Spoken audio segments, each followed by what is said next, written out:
So I will call the December 7th, 2020 meeting of the Hastings Planning Commission to order. We'll begin with roll call. Bowers, Yes. Brem. Here. Zarnicki, Here. Foster, Here. Mauer, Here. McLean, Here. Rezegi, Here. Tassava, Here. and Hatfield here. So we have everyone in attendance. Would like to start off by thanking Tom for filling in for me at the last meeting. I was experiencing my first real bout with kidney stones, which if any of you have ever had it, you know what I was dealing with. And if you haven't, I hope you never do. Interesting experience.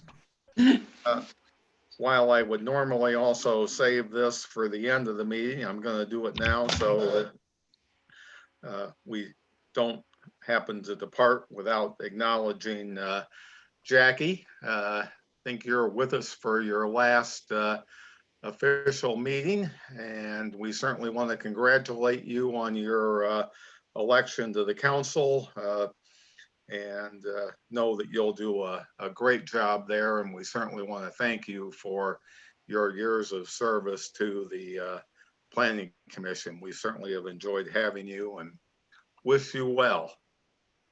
Thank you. Yes. I'm excited for the new venture. However, I'm sad to be leaving the Planning Commission, but you know, I can always zoom in and listen. So You can, and we hope you will. So good luck to you. But we know we've prepared you well. So yes, you have. Thank you. Yes, I'll miss seeing all of you. All right, item 2, Pledge of Allegiance. If you would all please stand and join me, and particularly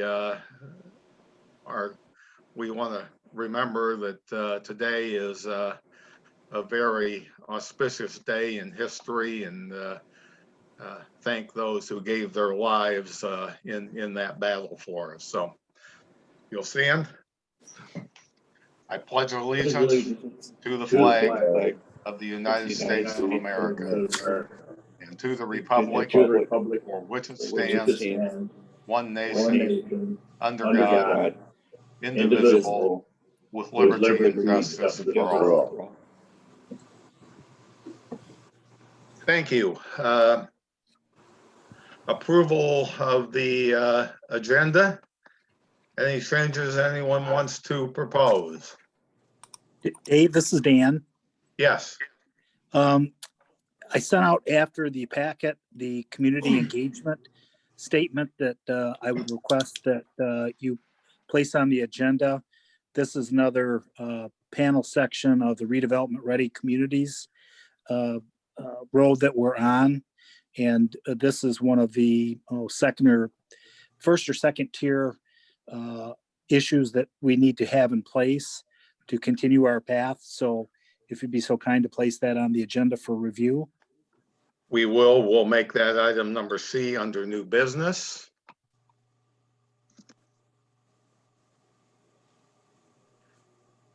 Anything else? Do we have a motion to I make a approve motion that we approve. as amended? Port Foster. Further discussion? All in favor, say aye. Aye. Aye. Opposed, same.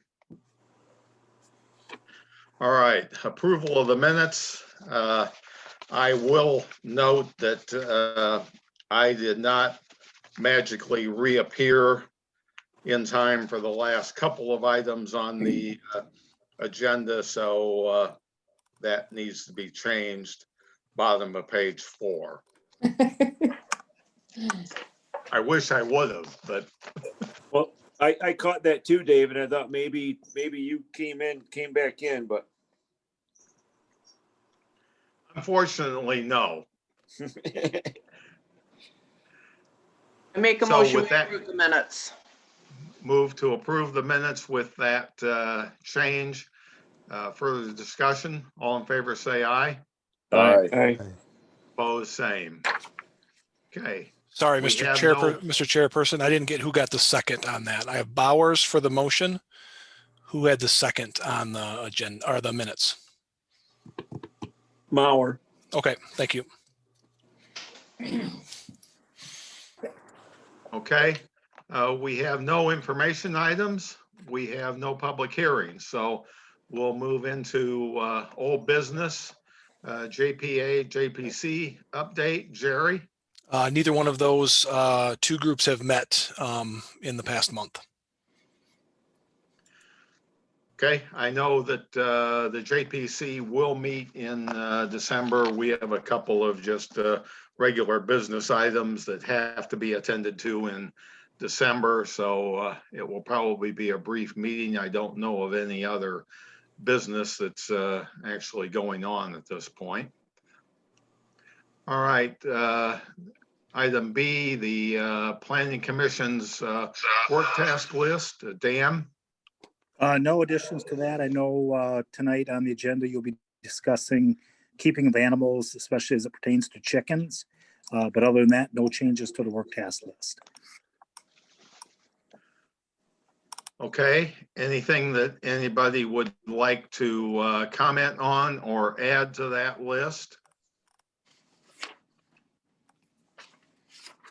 Okay, hearing none, we'll move on to the Master Plan Part 2 status report. Rebecca? Yes, so the master plan draft was submitted to the city shortly after the last meeting. And that has received a review from both, a detailed review from both Dan and Jerry. And we are in the process of making the revisions that were requested. And they were of, sort of, I say, mechanical revisions, things for consistency and that kind of thing. And so those are in the process of, those changes are in the process of being made. And the plan is to, as soon as we get that back, to submit it back for submission to the Master Plan Committee. And really from there, the Master Plan Committee would be, reviewing, and its next step would be to the Planning Commission then. So it's essentially done other than review comments received from the groups. Thank you, Rebecca. Any questions for Rebecca? I got one question, Dave. Yes, sir. Do we have to submit that for other municipalities or jurisdictions to review? Yes, you do. So that's on top of what we have to do then for the Planning Commission?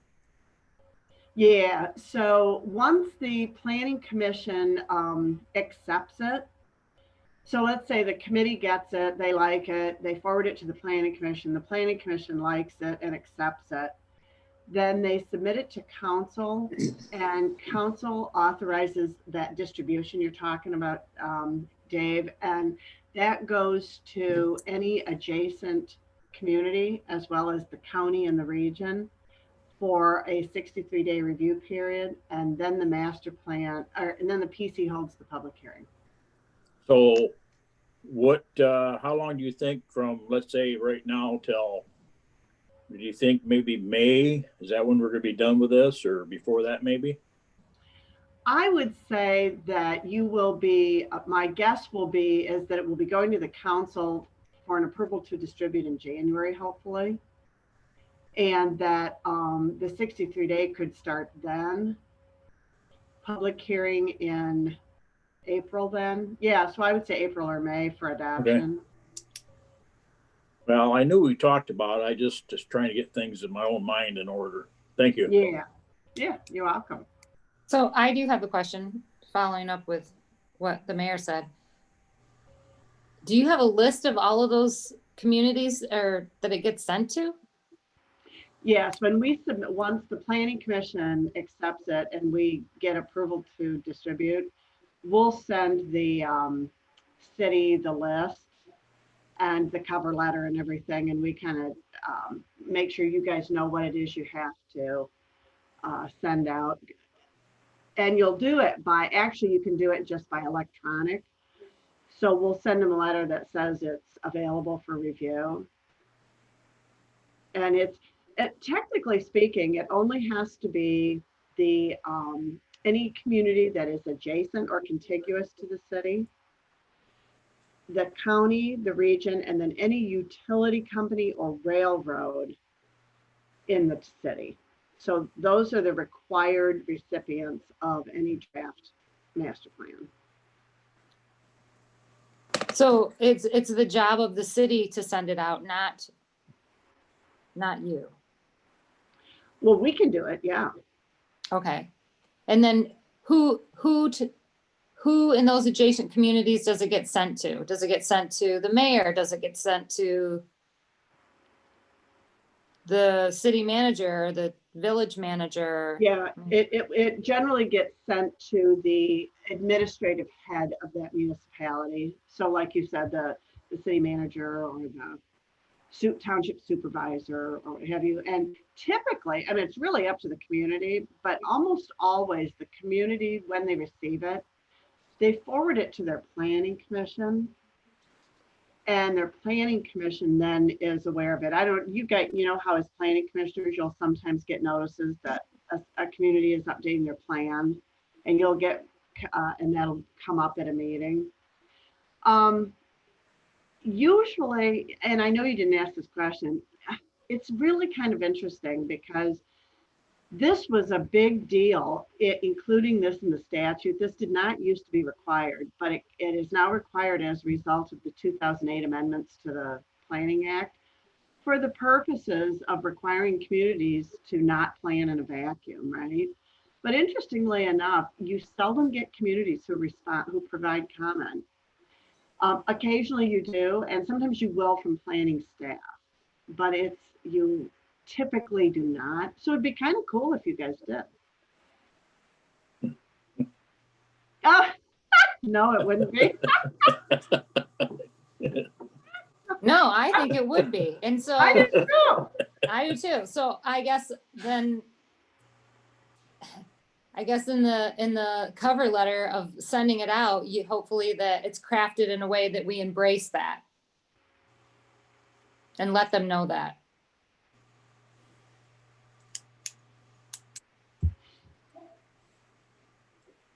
Point well noted, and we'll make sure when we review that draft that we'll incorporate that.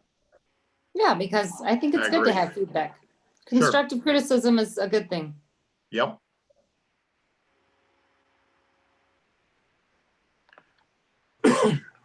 Any other questions or comments for Rebecca?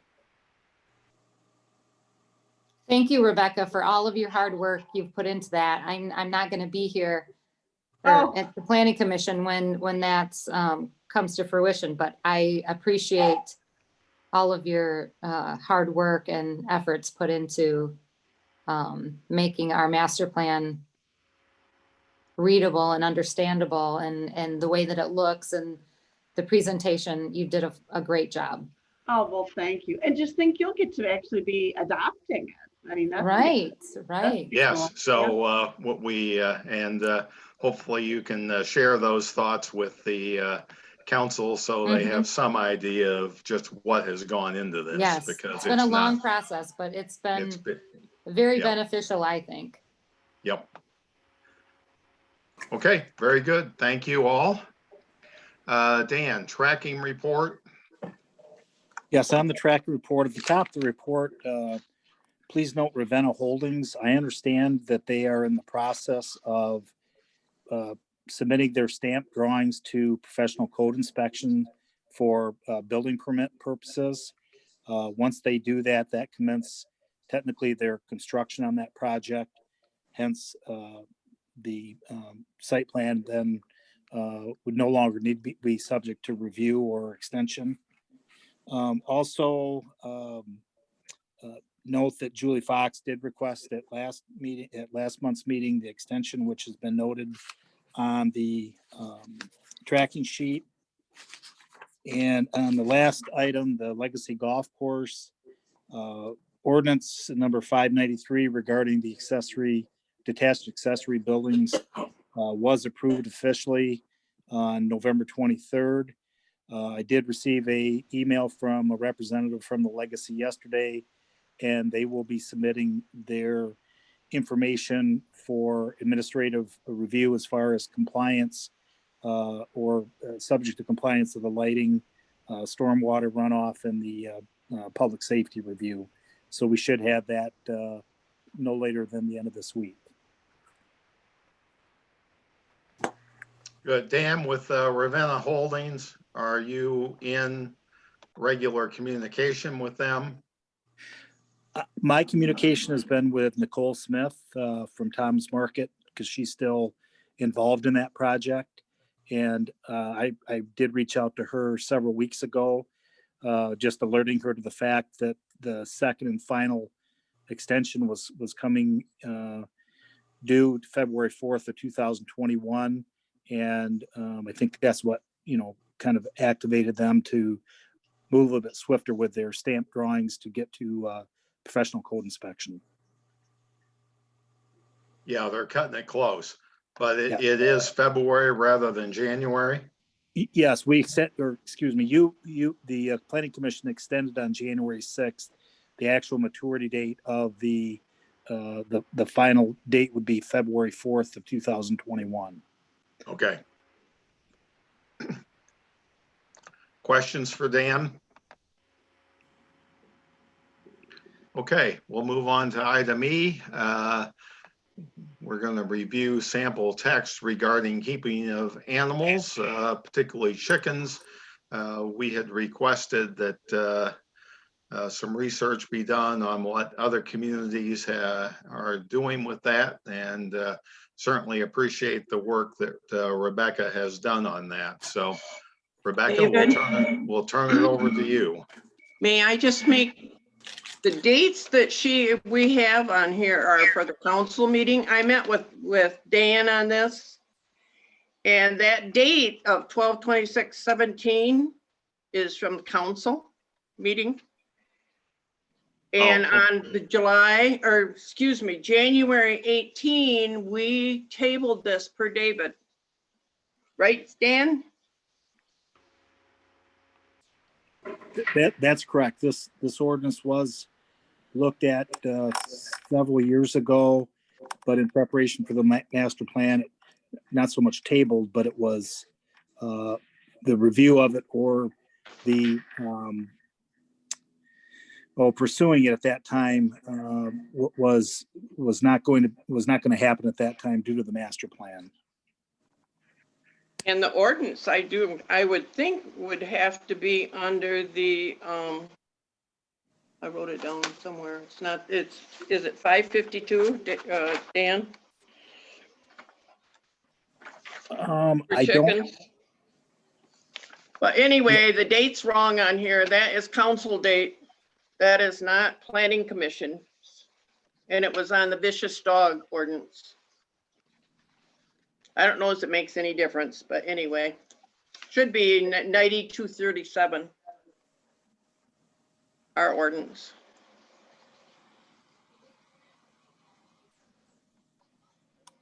Okay, so Whatever. noted.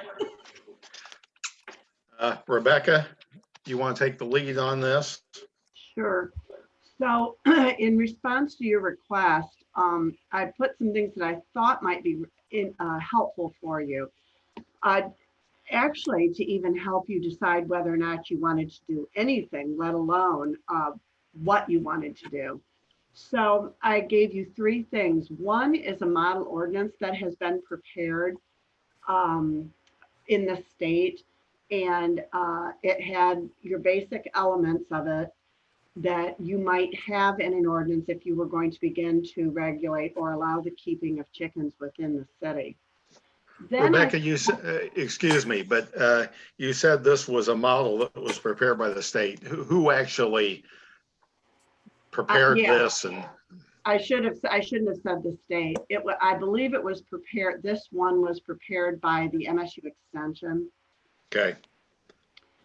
So and I say, I mean, it's actually termed a model ordinance. And the reason I say that is it's not as though it's being recommended that you do this, but it is simply a collection of ideas that they have found that most ordinances are addressing them in this fashion, and that they seem to be generally accepted as part of chicken ordinances.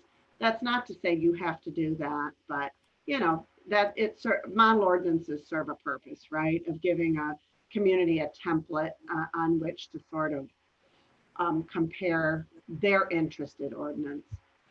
Then I actually collected a handful of actual sample ordinances that are available or are in effect, I should say, in communities. And probably one of the earlier cities to have a chicken ordinance is actually Ann Arbor, interestingly enough. And but I think the salient point that I want to make on these sample ordinances is that once you get they all, including Ann Arbor, especially once you get past subsections 1 and 2 are unique to Ann Arbor. But once you get to subsection 3, where they're actually talking about the standards, you'll find that between all of these samples and the model ordinance, they're all sort of addressing pretty much the same thing. You'll notice that the number of chickens, or the way in which they calculate the number of chickens allowed, sort of varies from community to community, although a couple of them use the same approach. But from there on, they all have very similar provisions, such as that you can't have a rooster, that you can't slaughter any chickens where you keep them. It's not a commercial enterprise. You're for your own, eggs and that kind of thing. That you have to have an enclosure. You'll notice that they all have, they want them in the rear yard. They have setback requirements both from property lines and from adjacent residences, and the metrics change from community to community, but the provision itself is very similar. And then they usually have some form of a general or specific provision that speaks to the health conditions in terms of, how you have to keep your food, and that they can't be essentially a nuisance in terms of smell or that kind of thing. And then you'll notice that they all kind of differ in how you actually obtain a permit. Some of them, and many of them, really just consider them to be accessory uses. And so what they do is they have a permit process where you can't begin keeping chickens until you get a permit from the local unit of government. But the permit and application and review process is all administrative. So that seems to be more common than having it come before the Planning Commission. But on the other hand, that's one of those things that it's really specific to the community, because I think communities just feel differently about it. And so with respect to the review process, there is no wrong or right. That's really what the person feels, what the community feels is appropriate.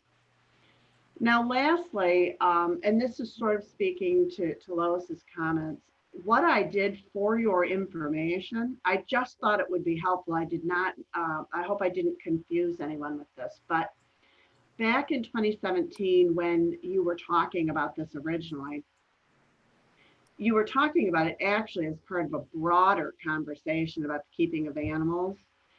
But you did actually, in response to questions back then, I had put together some language for you, not only for the keeping of animals, but specifically for the keeping of chickens. And this was the language that I had put together for your review. You did not move forward with it, so it was not language that went to public hearing. It wasn't like it went through any sort of formal review process. It was just something I had put together for you to show you, if you were proceeded with it, here's what it could look like. And you'll notice that the provisions that I put together back in 2017, I did so using the same information I gave you, the model ordinance and all of these sample ordinances. And I made suggestions as to how, how each of those provisions might read. But I can see once you guys review, and so for instance, I had for Hastings, you'll see that here in this upper, or in subsection E, the opening line, I'm suggesting that it's only allowed as a special land use. Now that's different than the other communities who just consider them allowed accessory uses and that you proceed with a permit. So I added it as a special land use. That might be, if you guys do decide to move forward, you might feel differently about that, but that's just an example of, I took all of the information, background information that I provided to you, and this was my sort of effort at giving you something to look at for Hastings. So I guess my last comment is you'll see that there is certainly commonality between all of these. And if you are interested in moving forward, you'll want to just kind of move through those and fine tune them to how you want them to read. Rebecca, first of all, would you please remind us what treating it as a special land use puts into play? Well, probably one of the biggest distinctions between having something as a special land use, so I should say two big distinctions, is that first of all, in that you would be considering such a proposal in a public hearing process, obviously properties within 300 feet would be notified of it. That would not happen if it were just a permit process, administrative review. Unless you had a provision, and I actually think Ann Arbor has a provision where, and some of these others might too, I don't recall, but I know Ann Arbor does, where you actually have to get, your adjacent property owners have to sign off on it before you can, that's part of the permit application, right? Is essentially approval by your neighbors. So that maybe takes that public hearing process value out if you're having to have them agree anyway. But so with a special land use, you're introducing the opportunity for neighbors to know and to comment on it. And then secondly, obviously with a special land use, you really introduce discretion into the decision. If it's just considered an accessory use, they obviously are bound to any standard you adopt. But the entity issuing the permit, the zoning department or whoever's issuing that, if they meet all of these standards, the permit would have to be issued. On a special land use, not only is the use subject to these standards, but then they're also subject to the special land use review standards, which are impact-based. So it's possible with the special use permit, an applicant could demonstrate compliance with your chicken standards. Can we call them that? And you could still say, well, we can see that you meet all of these standards, but honestly, based on the specifics of your location and of the surrounding land use, we don't think it meets the special use criteria. So you have a little more discretion with the special land use. Oh, we should do that for dogs too, and cats. I was thinking the same thing, Jackie. I don't know if it's time for me to say how I feel about it all, but let me know when that is. I think now is just fine, because my first question really to the group was trying to determine if a majority of us are interested in moving this forward. So I think in preparation for that, yes, I'd love to know how you feel. Okay, so yeah, I'll go first. So I'm all for having chickens in the city, and I like the rules, and I like the sample ordinances, and I feel like we should consider that. But that being said, I also want to bring to everyone's attention that, and I'll just say flat out, I'm not a big dog lover. I'm not a big animal lover to begin with. And when I see people and neighbors and neighborhoods who have dogs in their front yard that are vicious, and my neighbors who don't pick up their dog poop and it smells, and when I was reading the specifics about the commercial kennels and it being, you know, part of the language in there being nuisances or smell, I really think that it's in our best interest, if we're going to have all this criteria for a chicken, I feel like we should have similar criteria for other animals as well. Because I have a problem with other animals as well too. So I feel like if there's going to be these guidelines and these stipulations and they're spelled out for people, I feel like it should be spelled out in a similar fashion for other domestic animals as well. And maybe doing that, it would be somewhat more enforceable when they don't follow the rules, or they don't pick up their dog poop, and it smells in the summertime, or they have vicious dogs next door and, you know, they've bit people or whatever the circumstances may be. So I feel like it should be called to our attention, I guess. Part is that is, I think Jackie also is the enforcement. I don't think we have the enforcement. Yeah, but I think in our ordinance, when it says domestic animals, it doesn't say, I mean, part of that enforcement is our ordinance. And so when we don't clearly define the rules, then there's really nothing to enforce. I mean, anybody can have a dog.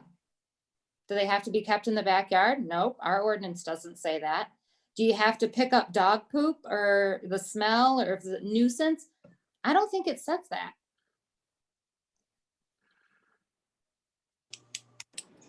Well, as a matter of fact, I Okay. know it doesn't say that because I think I read it today, so. No, I think you're right.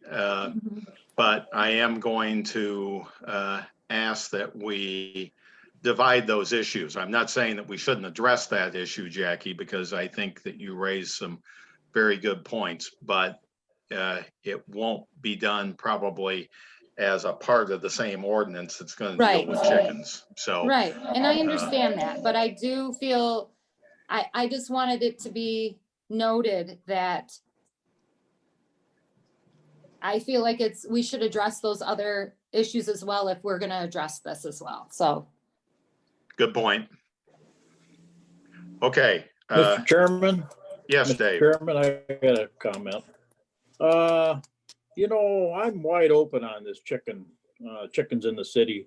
In the past, when we've had issues on the cemetery board, if we're gonna sell fencing or, you know, make improvements out there, we did what they call, I think it's a survey monkey. Is that something we can do to Ooh. ask the public, you know, That's a put really something good out there and idea. see what the public really wants? That's a good idea. I don't know Mayor. why I'm here to represent my constituents, but I don't Yeah. know how they feel about it. Great idea. Okay, That's something Dan Lois? could do? pardon? Is that something Dan could do? Dave, this is Dan.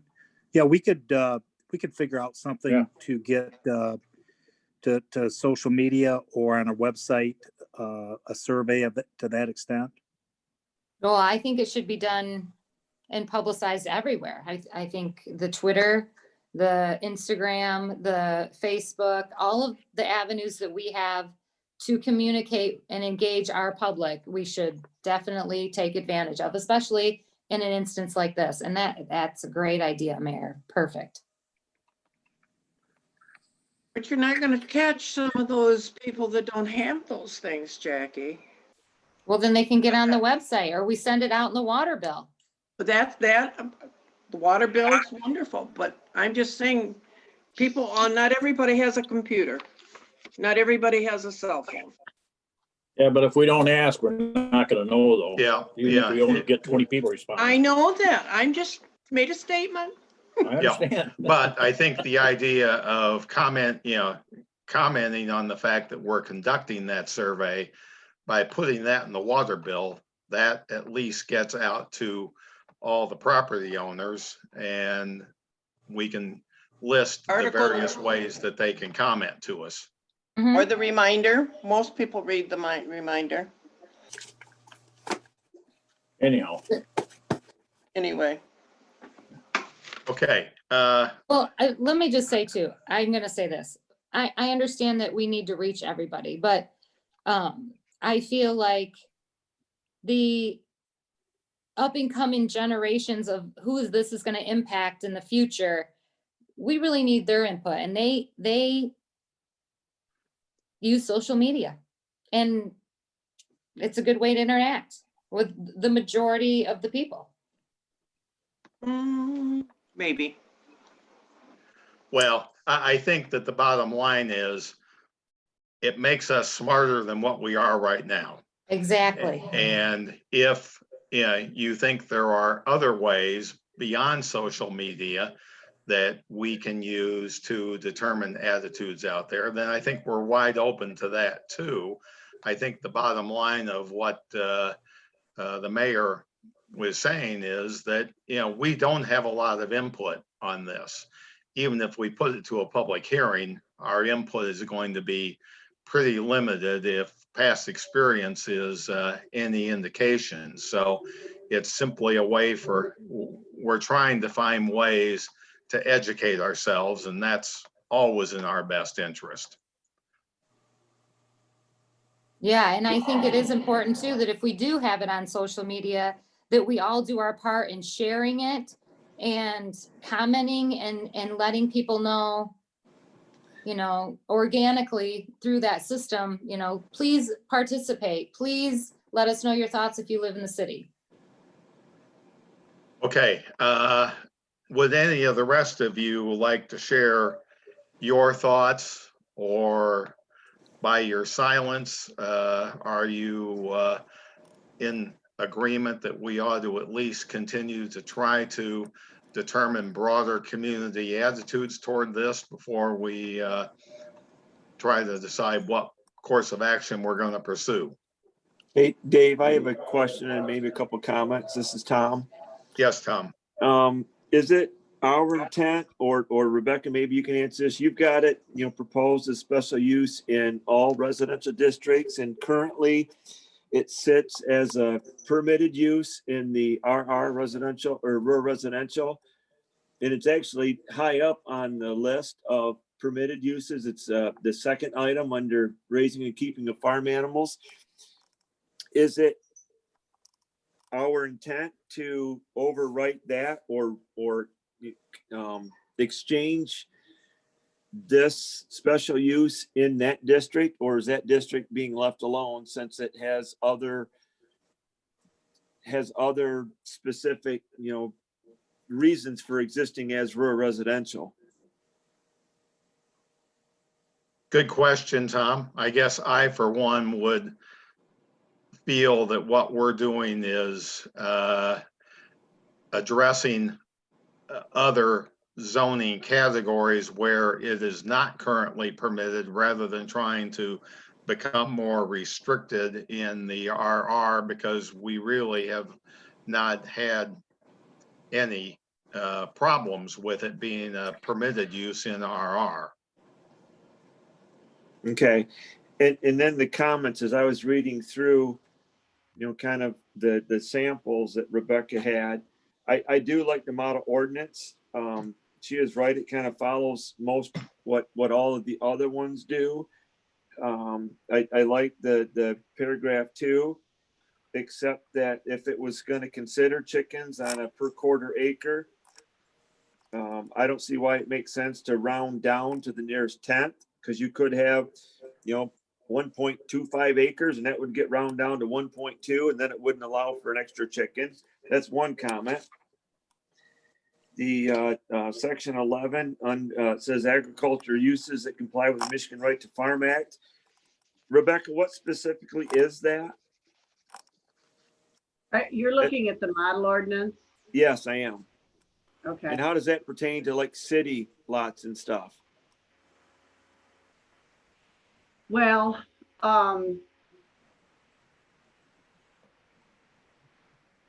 Yeah, right there. so, yeah, so agriculture use of the Cloud Commission shall be exempt. So, that's a little unusual statement. The Right to Farm Act, I don't think you need to have that in there. The Right to Farm Act only applies to commercial agriculture.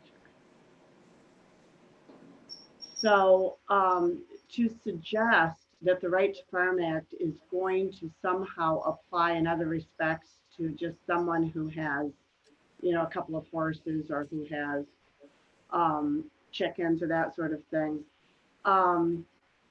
that's not necessarily true. If it's not a commercial farm activity, then the Right to Farm Act does not apply. And really the purposes for the Right to Farm Act, I shouldn't say the purpose, the elements of the Right to Farm Act that people sort of tap into all the time really have to do with these nuisance ordinances or nuisance complaints. Because, and so really what the act does is it says, look, if an operation is complying with best management practices or the generally accepted, the GAMPs, the generally accepted management practices, if they comply with that, then the local community cannot prohibit them or impose stricter nuisance standards. So that's why the Right to Farm Act, exists really, is for these farmers who farm in the middle of residential areas. So, but I'm trying to think through why they would think that would need to be in there when someone keeping some chickens for their own purposes. I would not consider that a commercial ag operation. No, Well, but I when think what that's doing, if we had a commercial chicken operation currently active within, the city at some point, we couldn't impose this and use that to shut them down. Well, okay, yeah, maybe that's what that means. That is not, Dave, you might be right. Well, I mean, that is we what that recently means. had to deal with this in JPA. And Yeah. that was the explanation that we had there. I don't really think that it needs to be in an ordinance that we adopt because it supersedes any ordinance that we would Yeah. adopt. And even if you did want that, just to make that clear, I would reword that because you might be right. They're probably talking about commercial ag operations, but to just say ag uses that comply would suggest that the keeping of chickens is somehow exempt from this. And I don't think that's what that means. So I think you're probably right. Either you don't include it or you reword it. I don't think I included it in the draft. I don't think you'll find that in the other draft. No, it wasn't. No, No. I was going through them all. Tom, are you starting trouble here? Nope. No, I'm just trying to get ahead of the curve a little bit. If we're going to do a draft, I'd kind of like to talk about some of the other things and model it after that MSU extension. And then going along, Ann Arbor, their permit expires after 5 years. I like that. It wasn't in your draft proposal for us. I mean, that's about the usable lifespan for egg laying chickens anyways. Down under paragraph 3, section G, it talks about the backyard. And again, when I was reading your draft, it says rear yard, and I think I know what that means. I think it technically means like behind the house, but it doesn't say that. So I like how how G was worded. Rear yard is defined in your zoning ordinance. But, and you Okay. are right. It's everything behind the house. Right.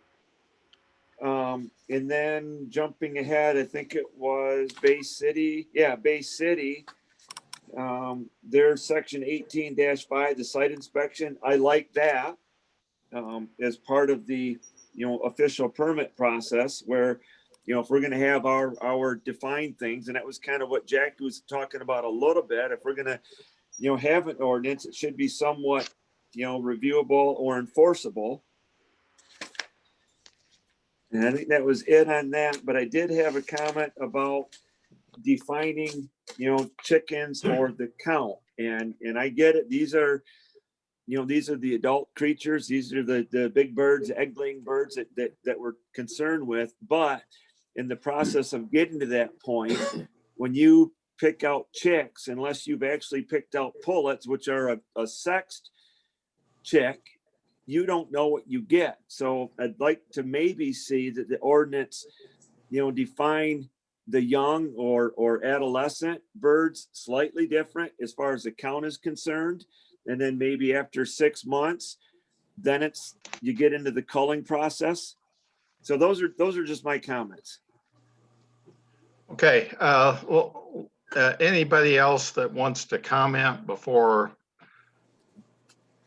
I make a suggestion? I was just going to say a couple quick things if I could, Dave. Okay, please. I guess my feeling is requiring a public hearing every time we have somebody who applies for this just seems overboard to me. I feel like if we can set up some pretty strict restrictions and expectations in our ordinance, I like the idea of you have to go to your neighbor, talk to your neighbor and get them to sign off on this, like in all directions. That's probably going to filter out a lot of potential applications for maybe people who aren't, who maybe would have nuisances of other kinds that are known to their neighbors. And I just think I don't want to police this thing to the point that it's absurd. Like I think Jackie was saying to some extent, like, geez, people can create a lot of nuisances if they want to that really comply with our rules. And I don't know that we need to have our thumb on the chicken restrictions quite to the level that we could with public hearings every time there is one or whatnot. And then I guess the last thing I would say, Tom's comment about the 5-year expiration, something I had in my mind was, yeah, you talk to your neighbor today, they sign off. Well, they may pass away or move away or something, and the next neighbor may not like it so much. So having some expiration date makes sense to me. And then I just wanted to make sure we saw there was a question in the chat from Lynn Denton about can the owner sell eggs? And it looked like most of these said non-commercial use. So my understanding, we at least wouldn't want to see signs out in front of houses saying eggs for sale. But if you're selling them to your grandma or something, we probably wouldn't know. Okay, thank you, Chelsea. Okay, if I can take a shot at trying to organize what I've heard so far. I think there's at least a number of us that would like to see some type of community survey done that would enlighten us as to how the broader community feels about this. And maybe in addition to that, how many in the community would actually, think they'd take advantage of this if in fact we do something. At the same time, we've got a fair amount of material here based on Rebecca's research. I would suggest that maybe we each take this material and highlight provisions that other communities have included in their ordinances that we think would be a good inclusion in ours. So that at the same time we're surveying the community attitudes, we can take your input and use that to possibly refine the recommendation that we would consider if we're going to move this forward. Well done. Oh, thanks. Are we okay? Yeah. Does that make sense? Makes sense to me. Yes.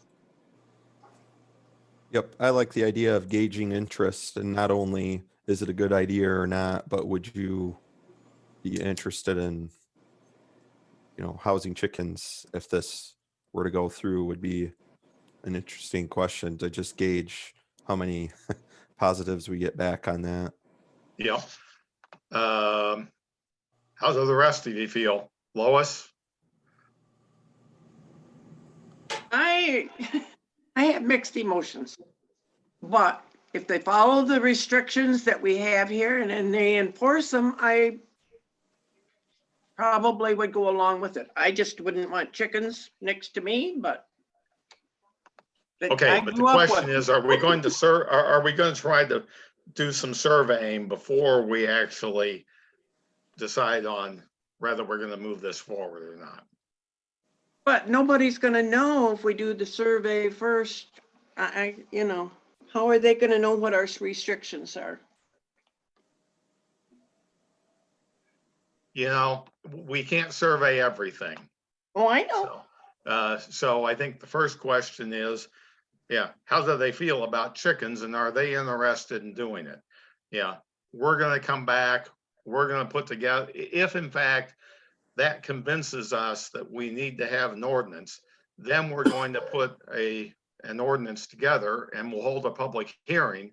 And the public hearing is when they'll have an opportunity to comment on the specifics that we build into the ordinance.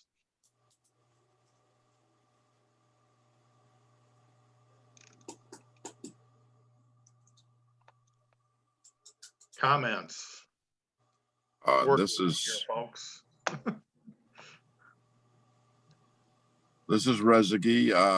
I missed a little bit of this conversation because I lost my internet, but a survey sounds good to me.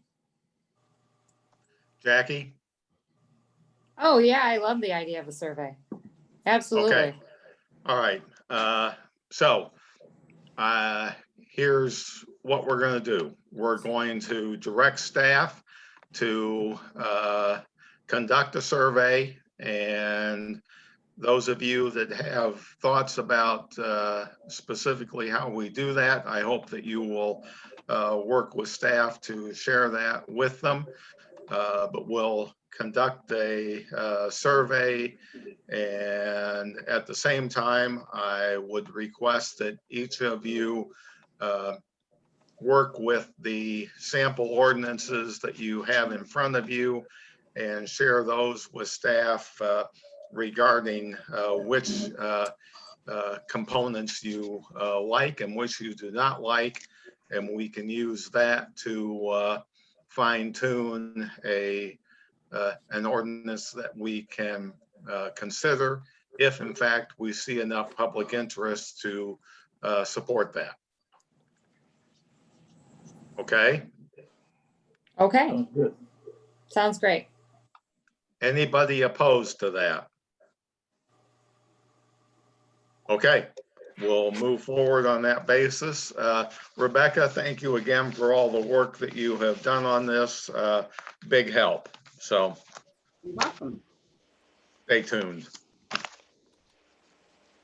All right, we are now down to new business. Our first item there is to review and consider a definition of fitness center. Dan, you or Rebecca going to take that?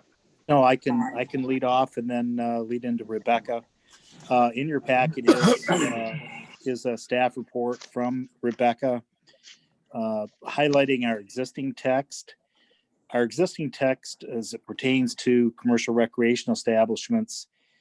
There's some redundancy there between the B1 through B6 districts and then the B2 through B6 districts, but the redundancy is not exact.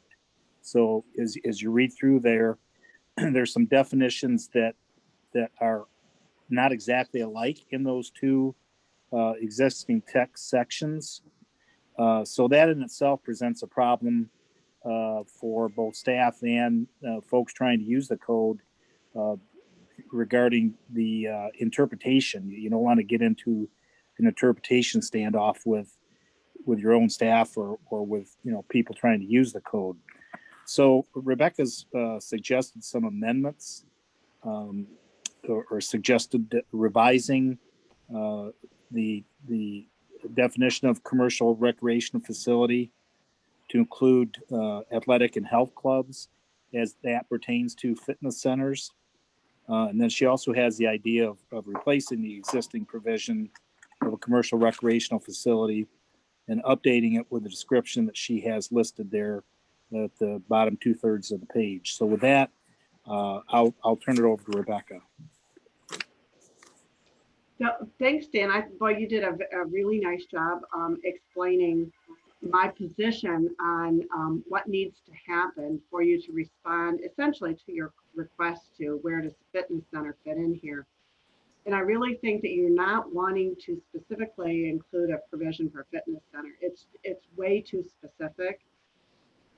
In addition to that, you already have provisions that are dealing with, although differently, that are dealing with commercial recreational facilities. And so my suggestion is that you create a single provision for commercial recreational facilities and that you revise it to include something more generic like athletic and health club as your way of responding to providing for fitness clubs. And then that's why I also suggested taking out the language racket club because that would fall under athletic and health club. So to, at the very least, revise your current provision to read as is set forth in that second bullet. Then I think what you want to do is wherever you want commercial rec facilities identified, then you use that provision and not the different versions of it that currently exist in the ordinance.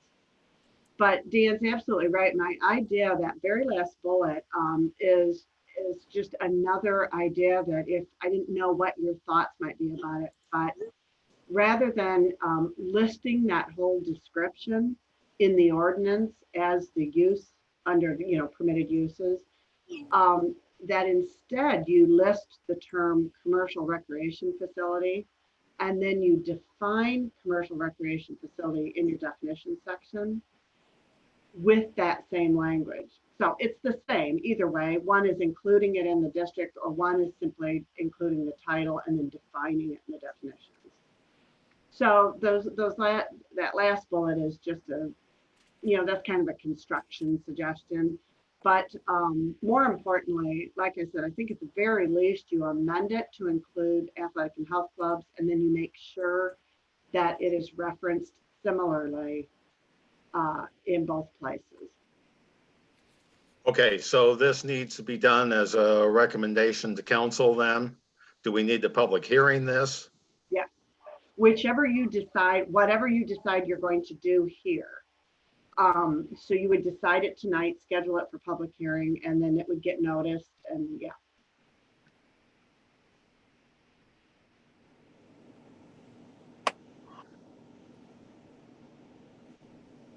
Just, and I understand the issue with vagueness and having to make judgments. But no matter how we do it, we end up with the phrase or similar uses. So even doing what you have suggested, we haven't eliminated that. Well, I don't think you want to eliminate that. Well, if we don't want to eliminate it, why are we doing anything? Because we can do what we want to do, what is proposed, we can do because it's a similar use. You could. So that is one option. I think what you had, I think what you walked away with last month is this feeling that, we understand you've got two sort of provisions that partially deal with commercial rec facilities, none of which actually say health club in it or gym or something. And although you have the phrase or similar uses, so it's qualified, you just felt that maybe this could be modified to make us more comfortable that it includes those uses. But I think you make a good point. You could certainly just say there's no reason for adding athletic and health clubs because we're going to deem it as being a similar use. However, I think not that it's an emergency, but I do think that in any event you have a problem the way you list those two right now, so you should fix that no matter what.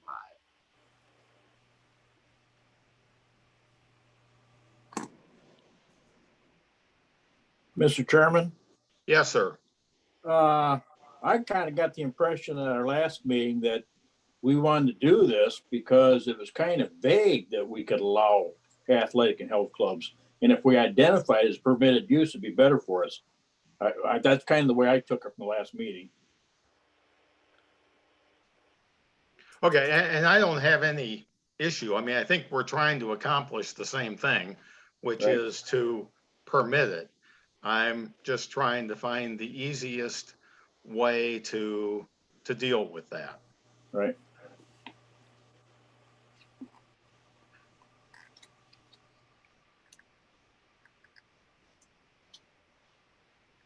And as long as we accept the fact that we have or similar uses included in the language, we recognize that we're going to have to occasionally make a value judgment on something. And when I look at indoor, outdoor, commercial recreation facilities, I have a hard time understanding why an athletic and health club doesn't fit under that general definition. But I'm happy to clean it up. I'm just trying to make your life easier at the council when they say, what in the heck are you doing with this? Well, you're gonna be there to explain it anyhow, right? Oh, thanks. I think I'll miss that one and let you do it. Oh, Jackie will be there. She can Right, I'll explain be it. there. I can do it. Well, I guess this is my thought is that when you say indoor or outdoor commercial recreation facilities such as bowling centers, I'm thinking about like, I mean, obviously we know that, but from somebody else's standpoint, we say racket club, but we don't say athletic and health club. Like, I mean, do we even have any racket clubs? I mean, to me, athletic and health clubs makes more sense. And then if somebody comes to you with like racket club, that's a similar use. I mean, I don't know. I just feel like it's, I don't know the right terminology. I guess just feel bottom like line is, Dave, if you're comfortable with this recommendation, coming to council, then I think we ought to do whatever we need to do to get it there, which means that we would schedule a public hearing for next month. And assuming that we're of the mind that we appear to be, we'll approve the language and move it forward. Hey, Rebecca, if we defined it as a term back in the definition section and then listed all of these uses, and then wanted to add one later, is that easier to do than editing the district words? No, it's the same. Because the way you guys have it right now is you have inclusive zoning. So for instance, you listed in your B2 and then your B3 says anything in the B2. So, and then B4 says anything. So you really would only have to go change it one place, just like you would in the definition. Well, but that's what I'm getting at. If we did it in the definitions and then it's called throughout all of these, and then it still has or similar use in the district regulations, we only have to change it in the definitions. If we wanted to add something or take it away, we just would go back to the definition section and redefine it. Yeah, I know what you're saying, Tom. I don't think from an amendment process, you're either amending the district or you're amending the definition. And one is not more or less cumbersome than the other. I actually think it is more a stylistic approach. When you go through your ordinance right now, you don't really describe or define your uses. You have a general term that you list, and then where that you feel the use requires definition or an expanded conversation, you tack that on in your definitions, and that's a common approach. So you'd really suggest that we just include a definition of commercial recreation facility? I think it'd be easier. Okay. Not so easier. I think it's there's the recommendation from our consultant.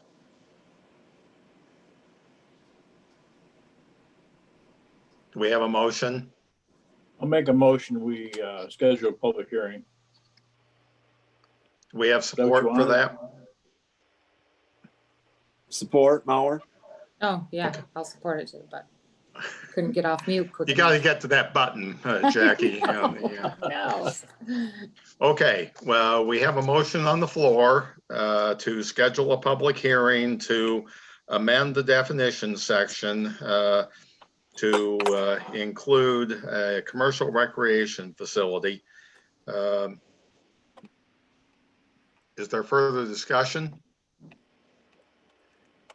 If not, all in favor, please say aye. Aye. Aye. Aye. Opposed, same. Aye. Okay, we have approval on that with one negative vote. We'll Was move that a on. negative vote or did he just get in last? Well, I don't know. John, were you voting in favor or opposed? Are you talking to me? I was voting in favor. Okay, Hear me? John's fading in and out on us, but he indicated that he was in favor of it. I'm so- sorry. You're in favor of it, John? Yes, my internet is bad. Yes, we I can am tell. in favor. At least I hope it's your internet, because if it's you, we're gonna send an ambulance,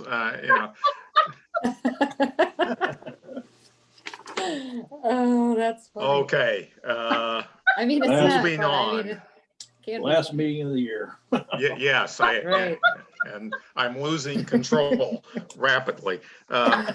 So we will schedule a public hearing for that for next month, and we'll now move to the next item, which is similar discussion on commercial kennels. Dan? Yes, your body approved the addition of commercial kennels in the D1, subsequently the D2 district, and it was passed by city council. The discussion now is in your packet in the final page. We included the current standards for commercial kennels. If you read through those three, A, B, and C, those standards really were geared or crafted because at the point this was drafted, commercial kennels were only allowed in the rural residential district.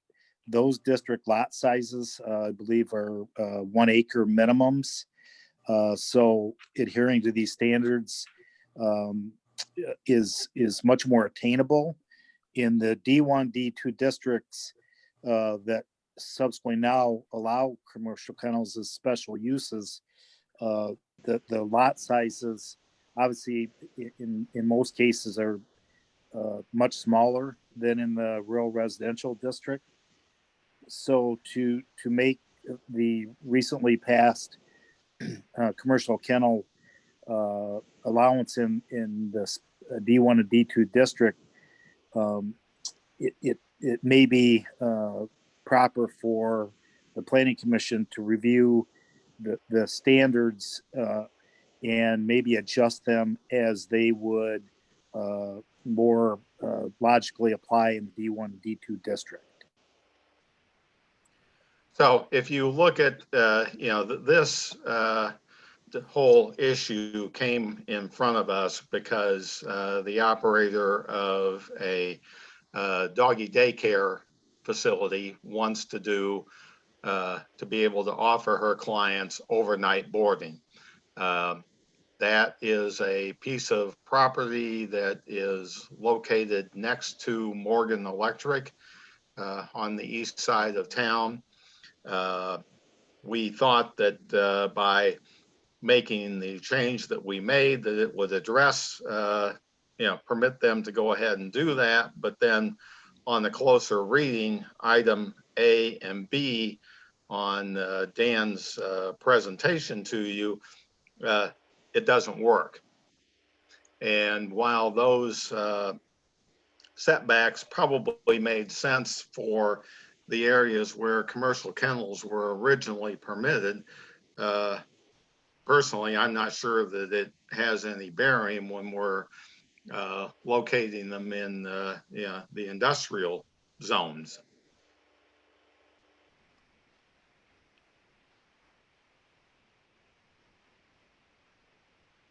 So if we're going to change this, Rebecca. Yeah. Once again, I assume that we need to schedule a public hearing and. Yeah, but it's we can take that provision that you just adopted. For the D1 and D2, where you allowed commercial kennels, and we can just qualify that use in that provision. So that's easy. So we leave this in place. Yeah. For those areas where it was originally intended, and we exempt the D1 and D2 issues by inserting something else like subparagraph C. Yeah, like we would say, like in the D1 where it says commercial kennels, instead of just saying commercial kennels, because normally if you saw that, you would have to apply section 90-1083. But instead you'd say commercial kennels, comma, except subsections A and B of 90-1083 shall not apply.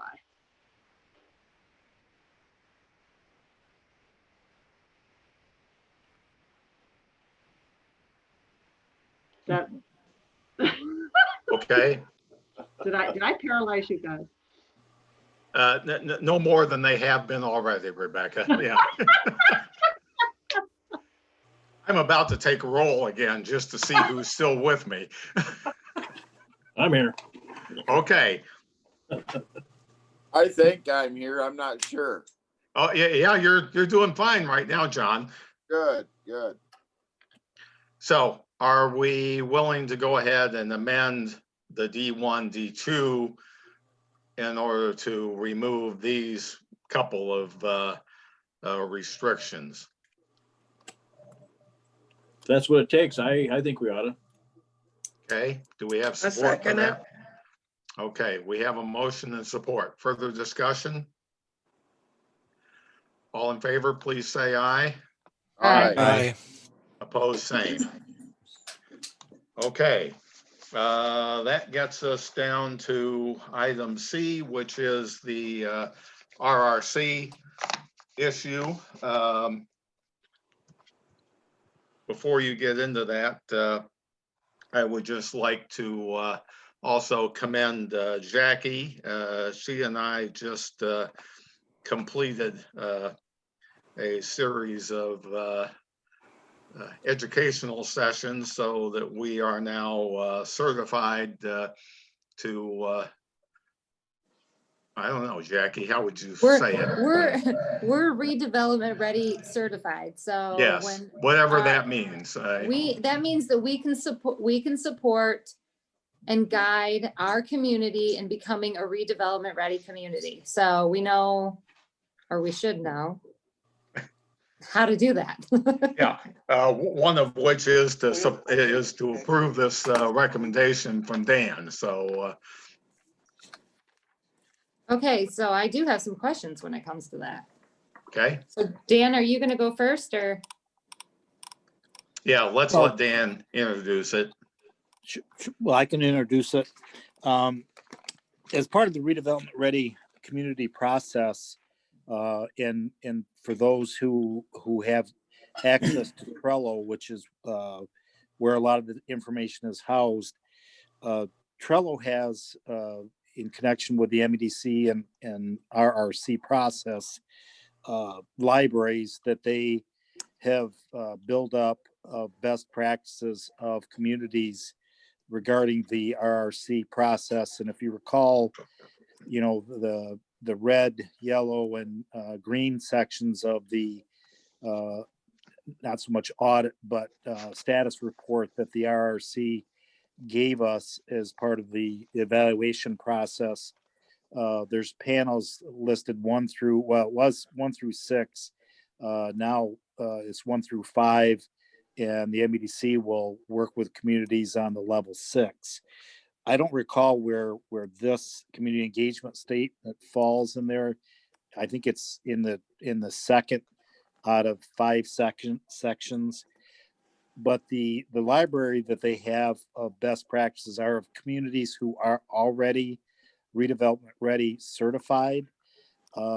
So as we work through those panels to check off the list of items that we need to have in our arsenal, whether it be, you know, approved by city council or just information that we as administrative staff have to present to RRC as far as best practices. You know, we are in the community development department looking at similar communities for their best practices. So we reviewed, I think it was Marshall, Albion, other communities about our size to kind of format this community engagement statement so that it was specifically, you know, pertinent to the city of Hastings. So we use the best practice of primarily Marshall in their RRC process to basically formulate this community engagement statement. And this is, you know, it's really pertinent on as regards to our previous discussions regarding the chicken aspect and how you have made a decision to get the community involved, and that's engagement. And that's, again, best practices for the RRC. So the timing of this, I guess, couldn't be better after the discussion that you've already had regarding the chicken aspect and the development of a survey to gauge the community's appetite for chickens. So that pretty much introduces that. So Jackie, fire away with your question. My question is, I'm sorry if I don't ask it nicely because I don't really know what's politically correct. So is this something that you're saying that we're already doing or that we are going to do? Well, this is our statement of what the best practices are. And if you read through those, as we've developed both the master plan, as we've looked at the streetscape redesign committee, and, you know, a lot of these things we have already done as part of those processes, you know, surveys, work groups, community engagement, open houses, forums, things of that nature. So this basically states that these are the practices we will follow if pertinent or if applicable to engage our community in the process of planning, zoning, and development of our community. Does that answer your question? Well, I think the only thing I'd like to add to that is, I think we'd all be the first to recognize that we can always do a better job than what we have done. So, you know, what we're trying to both recognize some of the things that we have done, as well as challenge ourselves to do a better job, you know, as we move forward.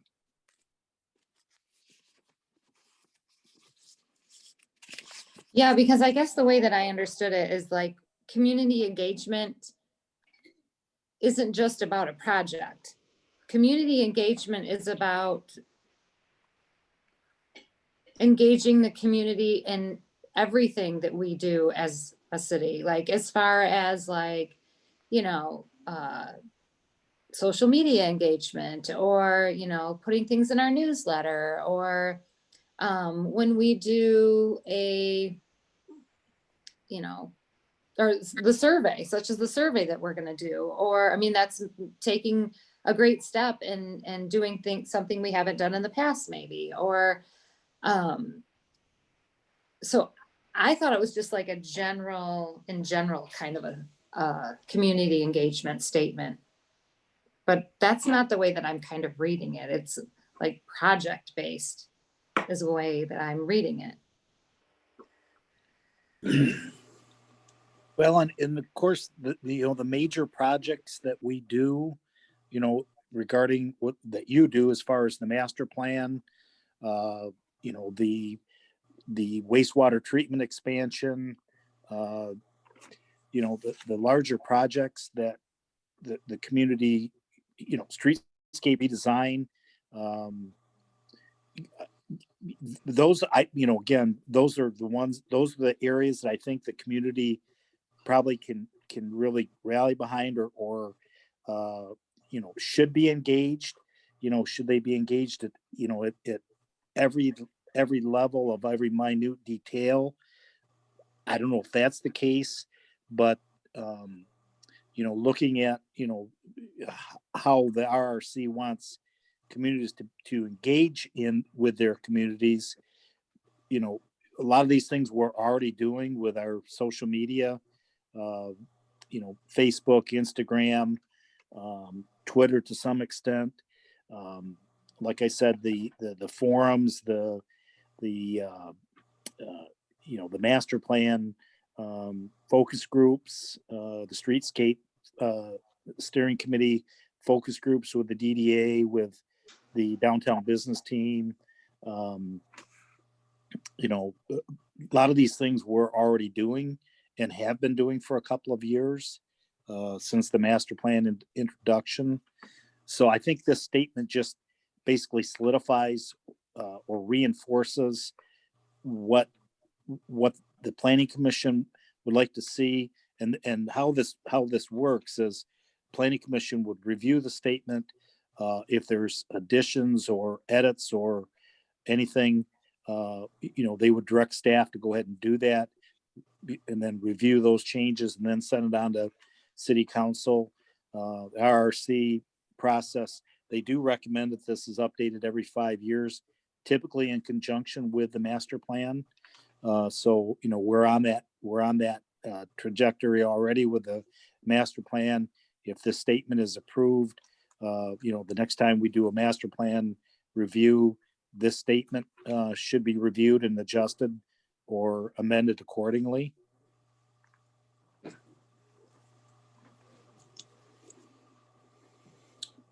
I guess that being said, I'll go back to I'll ask this. Is this something that we're putting the rubber stamp on tonight? to say, yes, this is it. This is going to be our community engagement statement. That's what we're saying, yes or no? Is it, or is this what you're proposing and we're going to think about it and it's going to go through, so, you know, another committee, or is it just for us to look at? This was what staff presented to you tonight for review and amendment, edit, or approval. If you read through this and say, you know, this encompasses everything that we would like to see from an engagement process. So it's really, this is entirely up to the Planning Commission and your direction to staff. If you'd like to review it for next month, make any recommended changes, edits, additions, deletions, that's entirely up to the Planning Commission.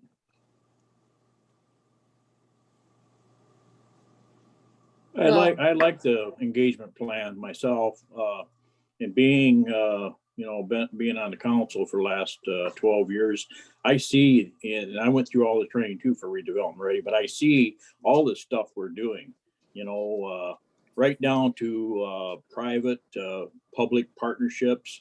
We're involved with our outlying community, through the JPA. I just think that everything on here, the way we're promoting the city and, getting the public involved, I think this hits the nail on the head, I think.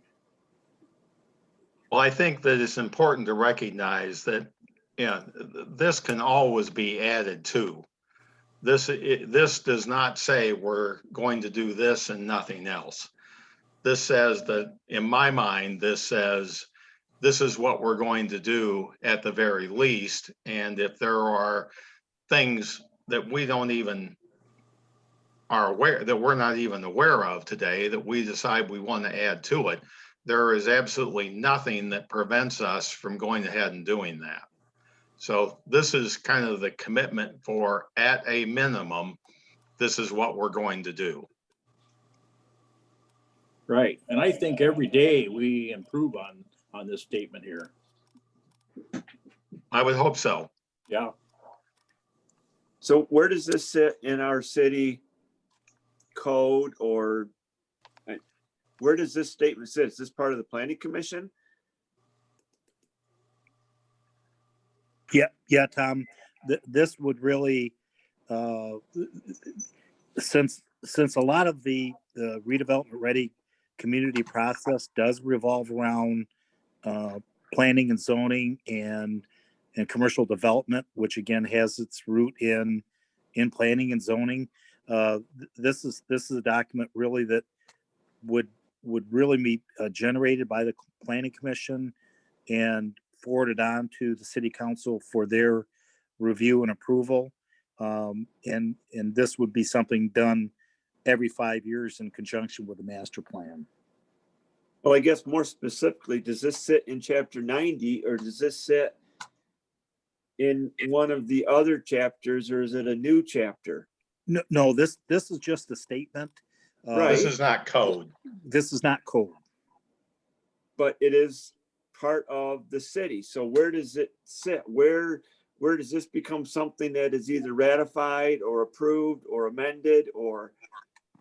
It's part of becoming a redevelopment ready community. It's one of the things that we have to put a check mark by to become a redevelopment ready certified community. So part of that criteria is saying that we're going to have a community engagement statement. So we're going to say, this is going to be our blanket statement of how we're going to engage our community so that it is a best practice, basically is what it is. So becoming a redevelopment ready community is basically getting our community to do the things, best practices, so that we can be a leader in doing that. That also opens up the doors for funding through the Michigan Economic Development Corporation. So they say this is the criteria to become a redevelopment ready community.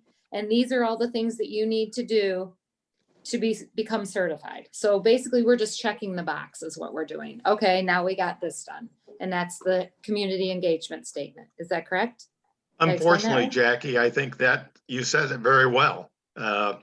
This is, the MEDC has established certain rules which they will follow in determining what communities receive technical and financial assistance. And yeah, their rules are that you have to be a redevelopment ready certified community in order to receive that kind of assistance. And you've got to check a lot of boxes. A lot of those boxes are things that we're already doing. I mean, most of the stuff that Dan has listed here, we've done in one form or another. There's more that will likely add to that or change, but if we don't compile what we're doing in this area and in a whole bunch of other areas and document that for MEDC, they're not going to give us the stamp of approval. So this is just part of obtaining that stamp of approval, is convincing them that we know what we're doing. But I don't think that it has to be, and Dan, you can correct me if I'm wrong, but I don't think it has to be voted on by the planning commission for it to pass. It's just for our information. Is that correct? Yes, Rebecca's shaking her head, yes. So it's not something the planning commission has to say, okay, we approve this. I think it's more of an informative piece. So we want to be redevelopment ready. Is that part of it though? Is that part of the requirement that all the boards, like the planning commission and the council, adopt this? I don't believe so. That's not the way that I understand it. As I understood it, that this should be acknowledged by the planning commission that we do have a statement on file, an engagement statement, and then forwarded on to the city council for their acknowledgement of this process, their awareness and acknowledgement of this process, because what we've been delivering to the MEDC and the RRC unit especially are resolutions that are passed by city council showing that yes, they're, like with the process itself, we've had to pass 2 resolutions. First, the city council did first at the beginning of the process saying we did want to move along the redevelopment ready process. And then after our evaluation, city council had to pass another resolution stating that, yes, we understand where we are in the process and we want to continue moving forward. So, when it comes to some of these statements and this is not a policy, but it is a statement. I think it reinforces both at the planning commission level and the city council level, the buy-in and the actual acknowledgement that following this engagement statement is important to the city as we move along that path. So Rebecca, Yeah. how do we word this in a way that satisfies the RRC requirement? In terms of your response to this document, Correct. that you have reviewed it, that you have acknowledged the content, and that you are in support of it. In support. That's Okay. my motion. I'll Thank you, support that David. motion. We have a motion and support. Do we have further discussion? So then after this, it goes to the Council council. for the same action. Right. Okay. Further discussion? All in favor, please say aye. Aye. Aye. Opposed, same. Okay, thank you very much. Open public discussion and comment. Do we have any members of the public that would like to speak? If so, please open your microphone, identify yourself, name and address, and you have 3 minutes.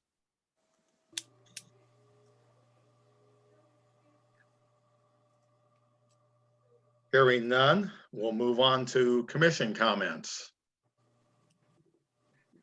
I would like to make a comment thanking Jackie for her long service on the planning commission. Thanks, Mayor. It's been a pleasure to have you on the planning commission. I'm looking forward to having you on the council. Thank you. I'm looking forward to it as well.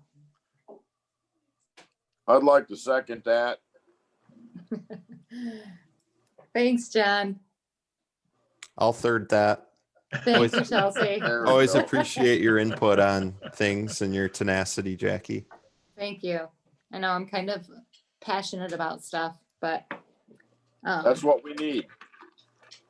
yeah, Amen. thank you. Well, I try. Okay, any other business? I'd like to make a comment, sir. I'd like to wish everybody happy holidays and we'll see Oh, you yeah. next year.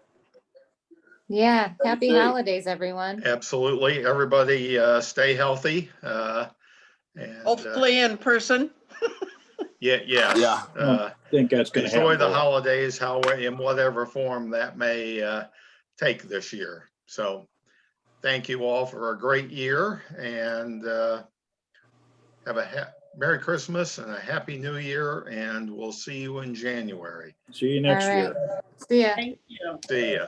Thank you. you. Adjourned. Thank you very much.